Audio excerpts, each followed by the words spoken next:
వ్యాప్తంగా కూడా ఒక ఉన్నతమైన స్థానంలో పనిచేసిన వ్యక్తులు ఈ రకంగా మాట్లాడతారా అని చెప్పి ప్రజలందరూ కూడా ఆలోచించాల్సిన పరిస్థితి ఏర్పడ్డది.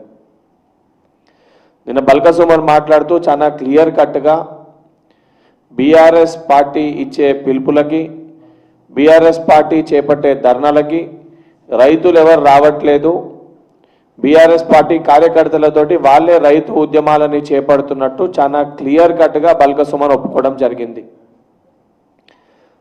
దానితో పాటు బీఆర్ఎస్ పార్టీ ఇచ్చే ధర్నాలకి ప్రజలు ఎవరు కూడా పాల్గొంటలేరని చెప్పి స్వయంగా తన మాటల్లో తనే అంగీకరించడం జరిగింది. అంతేకాకుండా తెలంగాణ రాష్ట్రంలో శాంతి భద్రతలను దెబ్బతీయాలి, మిలిటెంట్ యాక్టివిటీస్ చేయాలి అని చెప్పి రెచ్చగొట్టే వ్యాఖ్యలు, ప్రజల్ని అదేవిధంగా కార్యకర్తల్ని రెచ్చగొట్టే వ్యాఖ్యలు, ఆ ప్రభుత్వ ఆఫీసులని తగలబెట్టాలి, రైలు పట్టాలు కోసేసేయాలి, ప్రజల ప్రాణాలు తీసే విధంగా నడిచే రైలు పట్టాలనే కోసేసేయాలి, పట్టాలు తీసేసేయాలనే విధంగా బల్క సుమన్ మాట్లాడడం జరిగింది. అంటే ఎంత నీచానికి దిగజారి అధికారాన్ని కోల్పోయినామని చెప్పి ప్రజాప్రభుత్వం ప్రజలకి మెరుగైన పరిపాలన అందిస్తుంటే ప్రజలు ఎవరు కూడా వాళ్ళ పార్టీని వాళ్ళ భాగోతాలని పట్టించుకోవడం లేదు, వాళ్ళు ఇచ్చే ధర్నాలకి ప్రజలు ఎవరు రావటం లేదు, ఏ రకంగా కూడా అటెన్షన్ని డ్రా చేయాలనే ఒక ఉద్దేశంతో తెలంగాణ రాష్ట్ర వ్యాప్తంగా శాంతి భద్రతలను భంగం తీయాలనే ఒక ఉద్దేశంతో బల్క సుమన్ రెచ్చగొట్టే వ్యాఖ్యలు చేసినట్టు చాలా స్పష్టంగా మనకు అర్థమవుతుంది. ఎందుకంటే నేను రాష్ట్ర మంత్రులకి ముఖ్యమంత్రి గారు కూడా ఈ మధ్యలో సెక్యూరిటీని తగ్గించుకొని కాన్వే తగ్గించుకొని వారు వెళ్ళడం జరుగుతుంది. వారు కూడా అప్రమత్తంగా ఉండాలని చెప్పి వారిని కూడా నేను కోరుతున్నాను ప్రెస్ మీట్ ద్వారా. ఎందుకంటే కావాలని చెప్పి తెలంగాణ రాష్ట్రంలో శాంతియుతంగా ఉన్న తెలంగాణ రాష్ట్రాన్ని ఈ బీఆర్ఎస్ పార్టీ దొంగలు కొంతమంది గూండాలతోటి, వాళ్ళ పార్టీలో ఉన్న కొంతమంది గూండాలతోటి ఈ రకంగా కార్యకర్తల్ని రెచ్చగొట్టి ఆఫీసులు తగలబెట్టించి రైలు పట్టాలని కోసేసి సామాన్యమైన ప్రజలకి ఇబ్బందికర వాతావరణం తీసుకొచ్చే ప్రయత్నము బీఆర్ఎస్ పార్టీ నాయకులు చేస్తున్నారు. దీంట్లో ఏదో కుట్ర దాగుంది. రాష్ట్ర డీజీపీ గారు కూడా నేను విజ్ఞప్తి చేస్తున్నా, ఏదైతే నిన్న బల్క సుమన్ మాట్లాడిన మాటలని సొమోటోగా మీరు తీసుకోవాలి.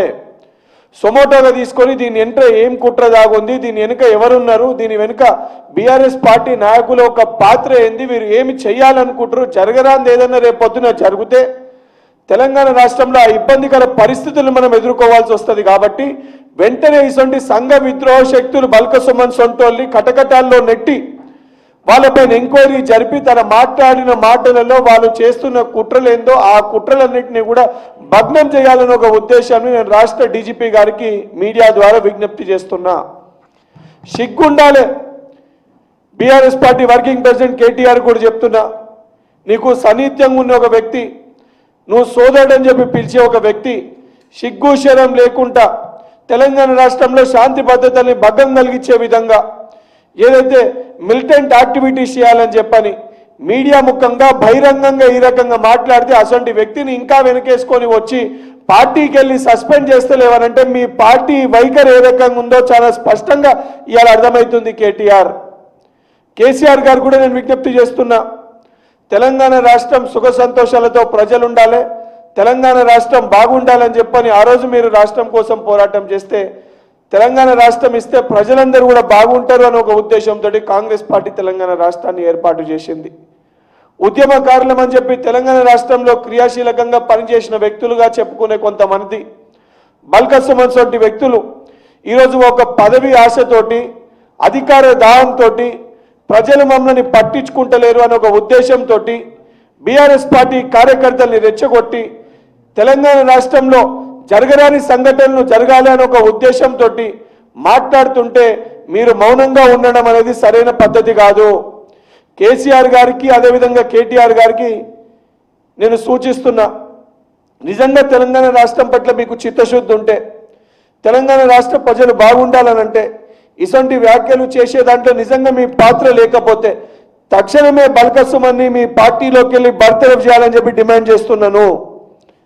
అదేవిధంగా డీజీపీ గారికి మరొకసారి విజ్ఞప్తి చేస్తున్నా, డీజీపీ సార్ నిన్న బల్క సుమన్ మాట్లాడిన మాటలు ఏవైతున్నాయో చాలా క్లియర్ కట్గా ప్రభుత్వ ఆఫీసులని తగలబెట్టండి, ప్రభుత్వ ఆఫీసులని తగలబెట్టండి.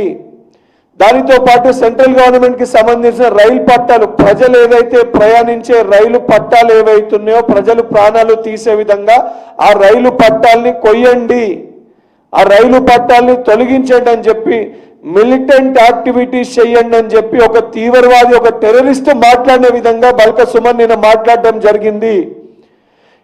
ఈ ప్రెస్ మీట్ తర్వాత నేను సహచర శాసన మండలి విప్ అద్దంకి దయాకర్ గారు ఇద్దరం కలిసి కూడా డీజీపీ గారికి నిన్న బల్క సుమన్ మాట్లాడిన ఆడియో క్లిప్పింగ్స్ ఒక పెన్ డ్రైవ్లో, దానితో పాటు తను మాట్లాడిన వ్యాఖ్యలు ఏవైతున్నాయో ఆ ప్రెస్లో వచ్చిన ప్రెస్ క్లిప్పింగ్స్తో పాటు ఒక రిప్రజెంటేషన్ కూడా డీజీపీ గారికి కేవలము ప్రభుత్వ విప్పుగా కాదు, తెలంగాణ బిడ్డగా, తెలంగాణ యువకునిగా, తెలంగాణ రాష్ట్రం సుఖ సంతోషాలతో ఉండాలి, శాంతి భద్రతలకి భంగం కలగకూడదు అనే ఉద్దేశంతో ఈ ప్రెస్ మీట్ తర్వాత డీజీపీ గారికి కూడా ఒక రిప్రజెంటేషన్ ఇవ్వడం జరుగుతుంది. మరొకసారి పోలీస్ శాఖకి విజ్ఞప్తి చేస్తున్నా, తప్పనిసరిగా బల్క సుమన్ పైన ఇమీడియట్గా బల్క సుమన్ని కస్టడీలోకి తీసుకొని ఏదైతే నిజంగా ఏ కుట్రలకి తను పూనుకుంటూ ఏ కుట్రలు తెలంగాణ రాష్ట్రంలో చేయాలనే ఒక ఉద్దేశంతో నిన్న ఆ రకంగా మాట్లాడిందో దానిపైన చర్యలు చేపట్టాలని చెప్పి విజ్ఞప్తి చేస్తున్నా.